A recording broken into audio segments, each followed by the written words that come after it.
For advertisement, call 8125893028. Our Gmail maxtvtelugu@gmail.com. Hi hello నమస్తే welcome back to Max TV. నేను మీ Shravs. YS Jagan ప్రభుత్వ హయాంలో నాడు ఎంపీగా ఉన్న రఘురామకృష్ణరాజు చిత్రహింసల కేసులో కీలక పరిణామం చోటు చేసుకుంది.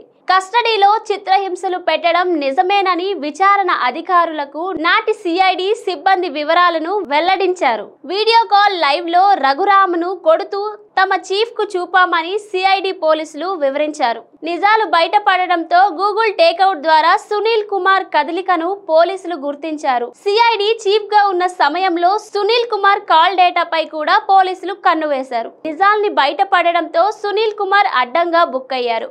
ఇక నాడు సిఐడి విచారణ అధికారిగా ఉన్న విజయ్ పాల్ మెడకు కూడా ఉచ్చు బిగుస్తుంది. రఘురామ ఒంటిపై గాయాలు ఉన్నాయని జీజీహెచ్ వైద్యులు వాంగ్మూలం ఇచ్చారు. అయితే అప్పటి జీజీహెచ్ సూపరింటెండెంట్ ప్రభావతిపై ప్రభుత్వ పెద్దలు ఒత్తిడి చేశారు. దీంతో ఆమె తప్పుడు నివేదికను కోర్టుకు సమర్పించారు. నిజాలు బయటపడడంతో దర్యాప్తు ఓ కొలిక్కి వచ్చినట్లు కనిపిస్తుంది. విజయ్ పాల్ కోసం పోలీసులు విస్తృతంగా గాలిస్తున్నారు.